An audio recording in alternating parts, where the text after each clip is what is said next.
Educational और motivational video पाने के लिए हमारे चैनल को सब्सक्राइब करके बेल आइकन जरूर दबाएं। नमस्कार दोस्तों, स्वागत है आपका हमारे YouTube चैनल महेश प्रजापति में। आज हम करने वाले हैं 10th क्लास का ज्योमेट्री का थर्ड लेसन सर्कल का प्रॉब्लम सेट 3। प्रॉब्लम सेट 3 की हमने टोटल 7 पार्ट में वीडियो बनाई है, तो आज हम करने वाले हैं पार्ट नंबर 7, जिसमें हम करने वाले हैं क्वेश्चन नंबर 24 एंड 25। बहुत इंपॉर्टेंट क्वेश्चन है, इसलिए आपको ध्यान से देखिएगा। यदि आप हमारे चैनल पर नए हैं तो हमारे चैनल को सब्सक्राइब कर लीजिए और साइड में दी गई बेल बटन जरूर दबाइए, जिससे कि आने वाली एजुकेशनल, मोटिवेशनल और एजुकेशनल टिप्स की वीडियो लगातार आपको मिलती रहे। तो चलिए स्टार्ट करते हैं आज की video.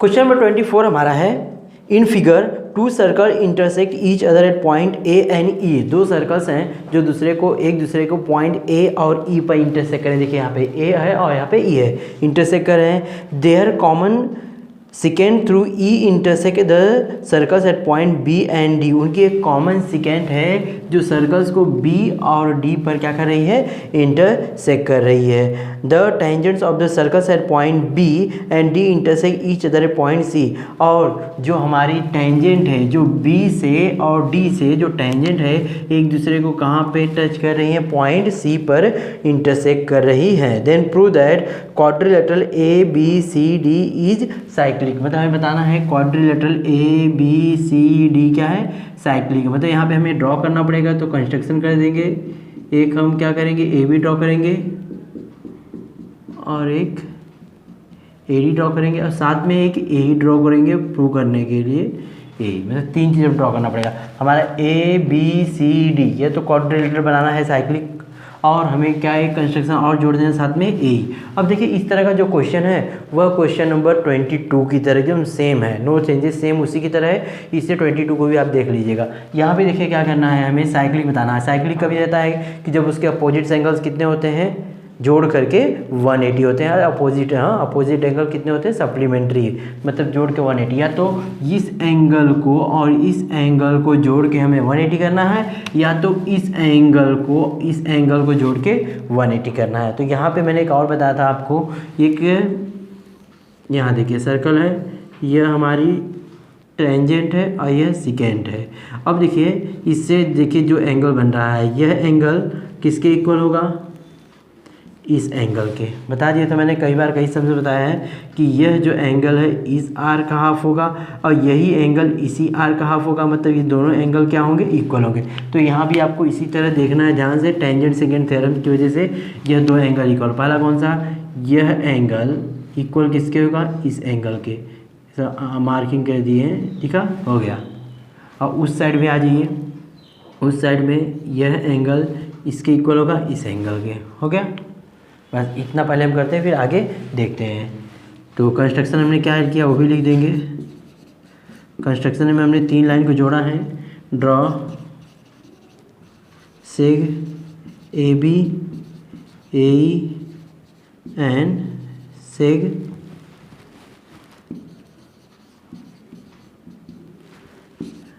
And seg A D. ये 3 लाइन को हमने ज्वाइन किया है। प्रूफ में डायरेक्टली आते हैं, किस में लेना है हमें, पहले इस एंगल को इसके इक्वल और इस एंगल को इसके इक्वल।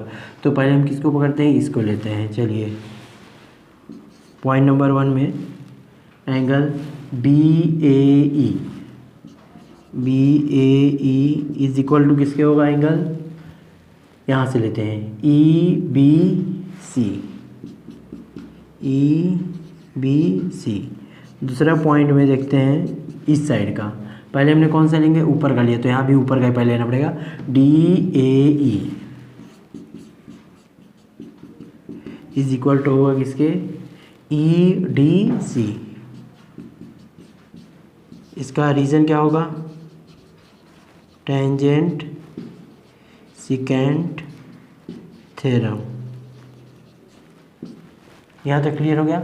अब हमें ध्यान से देखिए, यहाँ पे क्या लेना है, इन दोनों को हमें जोड़ देंगे। जैसे हमने 22 में किया था, सेम यहाँ भी जोड़ देंगे। लेफ्ट को राइट को राइट में जोड़ देते हैं। तो यहाँ पे हम लिखेंगे फ्रॉम पॉइंट नंबर 1 एंड 2, या तो एडिंग भी लिख सकते हैं, एडिंग 1 एंड 2 भी लिख सकते हैं। तो थर्ड वाले में क्या हो जाएगा, आगे का आगे जोड़ दे रहे हैं, मतलब लेफ्ट का राइट में BAE plus angle DAE is equal to angle EBC plus angle EDC जोड़ना है। अब देखिए BAE DAE दोनों जुड़ के क्या बन जाएगा बताइए,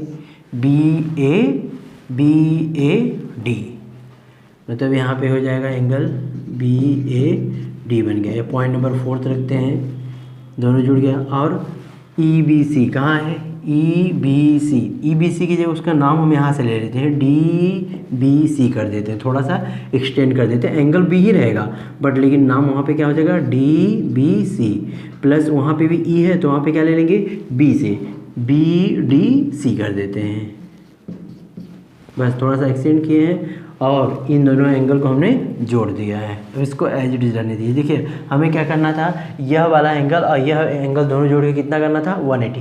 तो हम क्या करते हैं, इन दोनों एंगल दोनों साइड में ना एंगल कौन सा जोड़ देते हैं, BCD जोड़ देते हैं। Adding angle BCD to both sides जोड़ देंगे। यहाँ पे angle BAD as it is रखते हैं, इसमें हमें क्या जोड़ना है BCD इज इक्वल टू, इसको ही लिखते हैं DBC plus angle BDC plus हमने उसमें क्या जोड़ दिया है BCD, हो गया। हमें क्या करना था BAD BCD एंगल BCD दोनों जोड़ के कितना निकालना था 180 निकालना था। तो अब देखिए यहाँ पे इसके इस साइड तो आ गया हमारा एक साइड का, अब इस साइड को 180 बनाना है। तो देखिए DBC ये कौन सा एंगल है, DBC ये वाला एंगल है, उसके बाद कौन सा है BDC ये वाला एंगल है, फिर कौन सा है BCD, मतलब इस ट्रायंगल के तीनों एंगल आ गए। किसी भी ट्रायंगल के तीनों एंगल जोड़ के कितने होते हैं 180। तो यहाँ पे हम डायरेक्टली 180 लिख देंगे, बट यहाँ लिखते हैं in triangle BDC। Point number 6 में angle DBC plus angle BDC plus angle BCD कितना होगा 180। प्रॉपर्टी ऑफ ट्रायंगल, ट्रायंगल की प्रॉपर्टी होती है कि the sum of the measures of all angles of a triangle is 180। तो यहाँ लिख देते हैं प्रॉपर्टी ऑफ ट्रायंगल। अब यह सब जोड़ के कितना है 180 है, इसके वैल्यू हम यहाँ पुट कर देंगे। So point number 5th and 6th है हमारा, ये दोनों जोड़ के कितना आ गया 180 आ गया। So therefore angle BAD plus angle BCD कितना हो गया 180 from 5th and 6th। Point number 5th and 6th दोनों कितने हो गए 180, मतलब यह और यह जोड़ के 180 हो गया, ऊपर वाला और यह वाला जोड़ के 180 हो गया। So therefore quadrilateral ABCD is a cyclic quadrilateral हो गया। इस तरह यहाँ पे क्वेश्चन नंबर 24 भी हमने एक्सप्लेन कर दिया। क्वेश्चन नंबर 25 हमारा है, in figure seg AD is perpendicular on side BC, seg B is perpendicular on side AC and seg CF is perpendicular on side AB, जो कि यहाँ आपको डायग्राम में फिगर में दिख रहा है। And point O is the ortho centre, prove that point O is the in centre of triangle DEF, मतलब हमें ट्रायंगल DEF पर बनाना पड़ेगा। ट्रायंगल DEF इस तरह हमें यहाँ पे, मतलब कि इसको हम ज्वाइन कर दें, यहाँ से इसको, यहाँ से इसको, यहाँ से हमारा ट्रायंगल DF रेडी हो गया। अब हमें बताना है कि जो AO है यह क्या है, इसका है इन सर्कल है, मतलब क्या होना चाहिए इन सर्कल के लिए क्या कंडीशन, इन सेंटर के लिए क्या कंडीशन होती है कि यह जो पॉइंट्स है उनके जो बाइसेक्टर्स होते हैं उसके ऊपर रहना चाहिए। मतलब किसी भी ट्रायंगल के 3 बाइसेक्टर्स होते हैं, एंगल बाइसेक्टर, अगर यह जो पॉइंट O है अगर यह इनके बाइसेक्टर पे होता है तो क्या हो जाएगा इन सेंटर हो जाएगा। अभी मतलब हम इनका पहले बाइसेक्टर एंगल निकालना पड़ेगा कि इनके बाइसेक्टर कौन है। मतलब जैसे कि FO को इस एंगल का बाइसेक्टर बताना पड़ेगा, OE को इस एंगल का बाइसेक्टर बताना पड़ेगा और OD को इस एंगल का बाइसेक्टर बताना पड़ेगा। और तीनों के बाइसेक्टर कहाँ पे रहेंगे? पॉइंट O पर रहेंगे, इसीलिए जो पॉइंट हमारा O क्या हो जाएगा? इन सेंटर ऑफ ट्रायंगल DEF हो जाएगा। अब यहाँ पे बाइसेक्टर एंगल बाइसेक्टर बताने के लिए हमें दोनों एंगल इक्वल करना पड़ता है। तो यहाँ पे सपोज करो मैंने आपको एंगल ये वाला ले लिया, इस एंगल में सपोज किया मैंने यह एंगल इसके इक्वल कर दिया, तो यह एंगल बाइसेक्टर हो जाएगा। मतलब angle EFO is equal to किसके ले लिया मैंने? OFD के, तो यह दोनों क्या हो जाएंगे? इक्वल हो जाएंगे। अब उसी को हमें प्रूव करना है, तो देखिए ध्यान से। सबसे पहले क्या हमें देखना है कि यह जो लाइन है, यह लाइन BC है और BC के साइड में एक पॉइंट F है, एक पॉइंट E है, जिसके ऊपर दो इक्वल एंगल फॉर्म हो रहे हैं। खाली आप इस तरह देखिए, आपके बुक में यह दिया हुआ है, यह 90 डिग्री है सपोज करिए, और इसी तरह एक यहाँ पे भी है, यह भी 90 डिग्री है। यहाँ पे B है, यहाँ C है, यहाँ पे F है, यहाँ पे E है। अब यहाँ जो BC है वह दो ऐसे पॉइंट, अलग अलग पॉइंट एक ही साइड में सबटेंड कर रहा है, एक साइड में सबटेंड कर रहा है, जो दोनों क्या है? इक्वल है। इसका मतलब है कि यह जो तीनों चारों पॉइंट्स है, यह क्या है? यह चारों पॉइंट्स कॉनसाइक्लिक है, मतलब कि चारों पॉइंट एक ही सर्कल पर हैं। कौन कौन से पॉइंट? ध्यान दीजिए, B, E, F, E और C, यह तीनों की चारों पॉइंट्स क्या हैं? एक ही सर्कल पे, इसको हम बोलते हैं कॉनसाइक्लिक। अब कॉनसाइक्लिक है तो यह देखना है कि यहाँ देखिए ध्यान से कि यह वाला एंगल, जो यह एंगल होगा वह किसके इक्वल हो? इस R के। समझिए यहाँ पे एक आर्क आ रहा है, तो वहाँ पे किसके इक्वल हो जाएगा? इस R का हाफ रहेगा, यह वाला, यह होगा इसका हाफ, EF का क्या होगा? उसको बोलते हैं इंस्क्राइब एंगल थ्योरम से। और यह वाला एंगल इसके हाफ हुआ, और यही एंगल यहाँ पे देखिए, ये एंगल भी क्या हो रहा है? EF का, EC का ही हाफ हो रहा है। मतलब एंगल F जो हो रहा है EFC, हाफ किसका हो रहा है? EC का। और एंगल EBC भी किसका हाफ हो रहा है? EC का। मतलब दोनों एंगल क्या हो जाएंगे? इक्वल हो जाएंगे। क्यों? दोनों एक ही आर्क में क्या है? इंस्क्राइब्ड, ऐसा भी हम बोल सकते हैं। तो यह दोनों एंगल हमने इक्वल ले लिया। चलिए यहाँ तक हो गया। उसके बाद का कंडीशन हम वो आगे यहाँ पे सॉल्व करते हुए आपको समझाएंगे। तो चलिए फर्स्ट हम लिखते हैं यहाँ पे कंस्ट्रक्शन हमने क्या किया है? ड्रॉ सेग डी ड्रॉ किया, सेग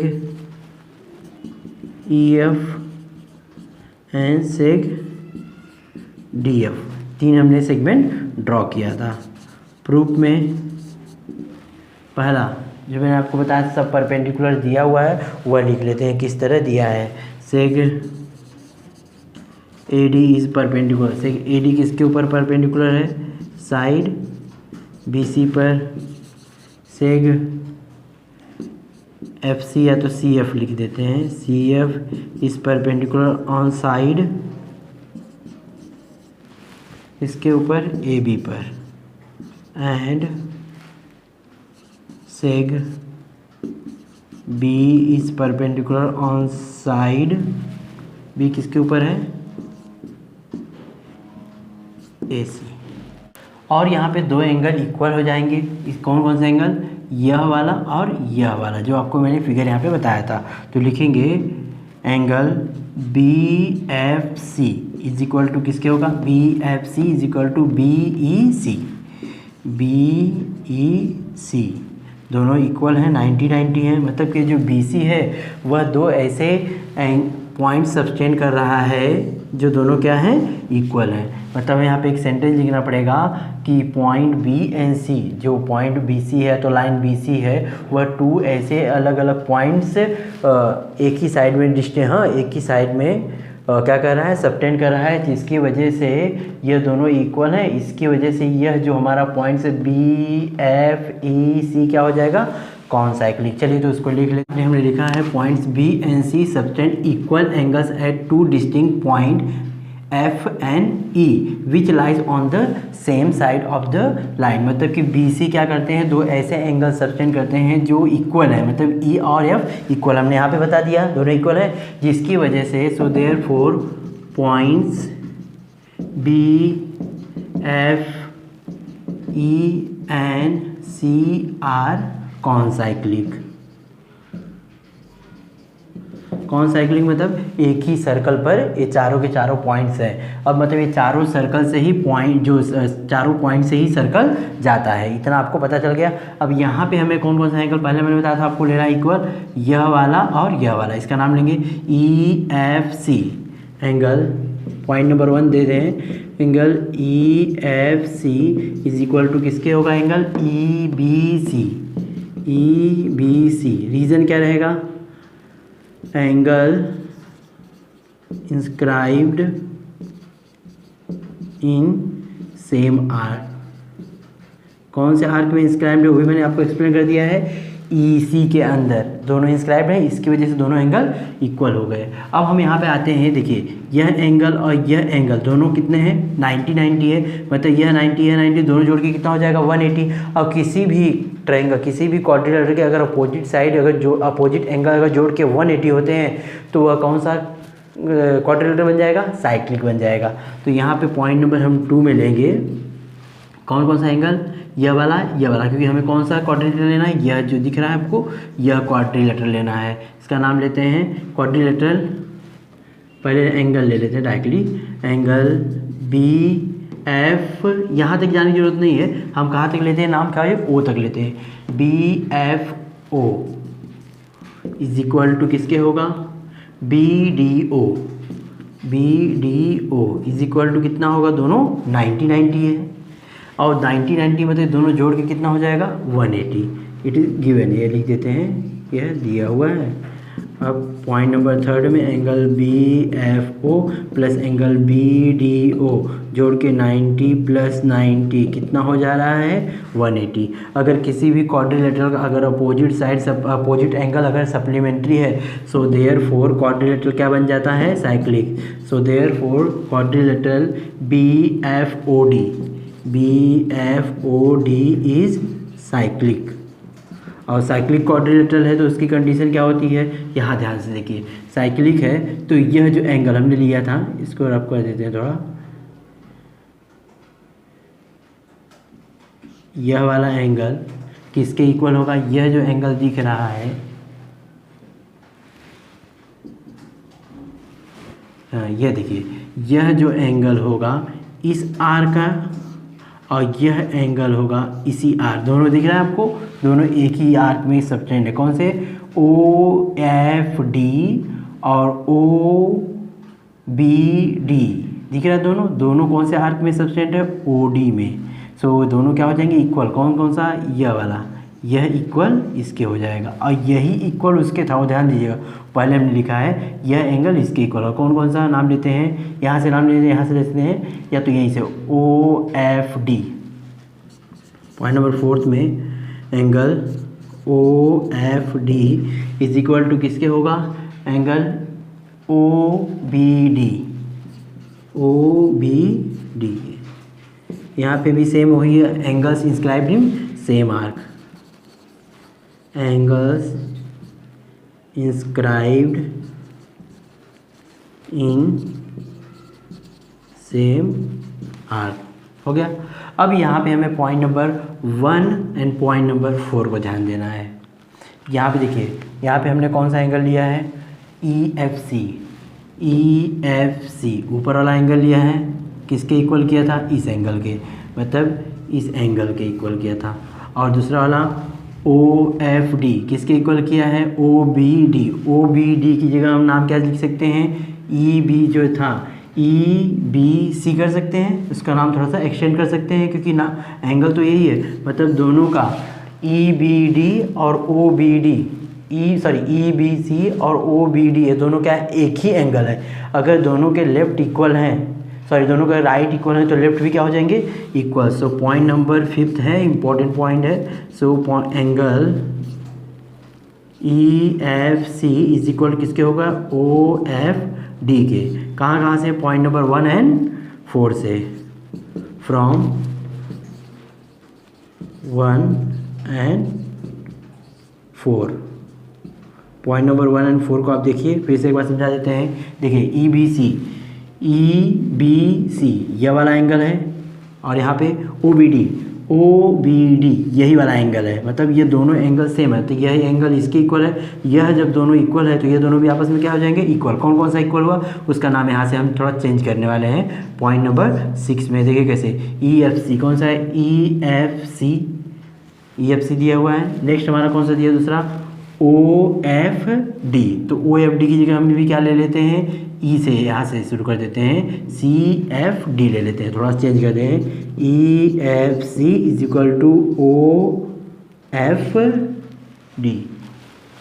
या तो EFO यहाँ तक ही ले लेते हैं इसको भी, तो भी कोई फ़र्क नहीं पड़ेगा, दोनों इक्वल ही है, दोनों इक्वल ही आ जाएंगे। चलिए तो क्या लेते हैं, EFO, इसको हम O तक ले लेते हैं, और उसको क्या रहने देते हैं, OFD, उसको एज इट इज रहने देते हैं। हो गया। नाम क्या है, एंगल का नाम अलग है बट एंगल वही है, सेम है, FF, दोनों इक्वल हो गए। यहाँ पे मतलब यह एंगल अगर इसके इक्वल हो गया तो OF क्या हो गया, इस एंगल का बाइसेक्टर। सो देयरफॉर यहाँ लिखेंगे, हम लिख देंगे OF बाइसेक्ट्स, कौन से एंगल को बाइसेक्ट करता है OF, EFD को। अगर हम एक प्रूव कर सकते हैं तो इसी तरह हम क्या है और भी प्रूव कर सकते हैं कि जो OD है वह कौन से एंगल को बाइसेक्ट करता है, EDF को। तो लिख देंगे सिमिलरली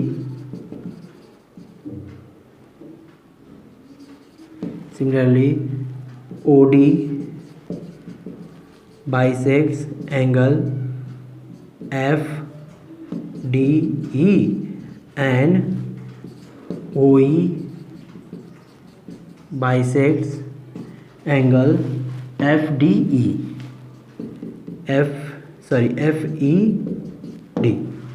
अब यहाँ पे तीनों के तीनों जो बाइसेक्टर हैं वह कहाँ पे मिल रहे हैं, O पे मिल रहे हैं। तो लिखेंगे is intersection on off angle bisectors of triangle DEF। जो O है वह उनके बाइसेक्टर्स के ऊपर है, O है, इसकी वजह से सो देयरफॉर लास्ट में वही हमारा प्रूव हो गया, point O is in centre of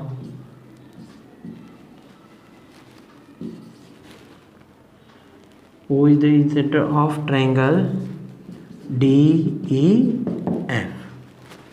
यहाँ पे हमने क्वेश्चन नंबर 25 कंप्लीट कर दिया। यहाँ पे हमने इस वीडियो में प्रॉब्लम सेट 3 की पार्ट 7 जिसमें हमने क्वेश्चन नंबर 24 एंड 25 लिया था, जो पूरी तरह कंप्लीट हो गया। हमारी वीडियो कैसी लगी कमेंट में ज़रूर बताएं। अगर हमारी वीडियो आपको अच्छी लगी तो अपने दोस्तों में ज़रूर शेयर करें। Thank you. अगर आप हमारे चैनल को एज ए मेंबर ज्वाइन करते हैं तो आपको ढेर सारे बेनिफिट मिलेंगे। जैसे कि देखिए, पढ़ाई करते समय जब मैथ और इंग्लिश होता है, जब पढ़ाई करते हैं तो हमें बहुत ढेर सारे डाउट्स आते हैं, तो उस समय हम डाउट्स क्लियर करने के लिए कहाँ पे जाएं। अगर आपको स्टडी करते समय, पढ़ाई करते समय अगर कुछ डाउट आता है जैसे मैथ का है, देन आप हमें व्हाट्सएप के थ्रू अपने डाउट्स को सेंड कर सकते हैं और तुरंत हम कोशिश करेंगे तुरंत आपके उस डाउट को क्लियर करें। अगर आप हमारे चैनल को एज ए मेंबर ज्वाइन करते हैं तो एक बेनिफिट और है कि आपको जो भी स्टडी या एजुकेशन से रिलेटेड अपडेट रहेगा लगातार मिलते रहेगा हमारे सोशल नेटवर्किंग साइट या तो व्हाट्सएप ग्रुप के थ्रू। इंग्लिश और मैथ से रिलेटेड एजुकेशनल टिप्स और वीडियोस के लिए आज ही हमारे मेंबरशिप को ज्वाइन करें।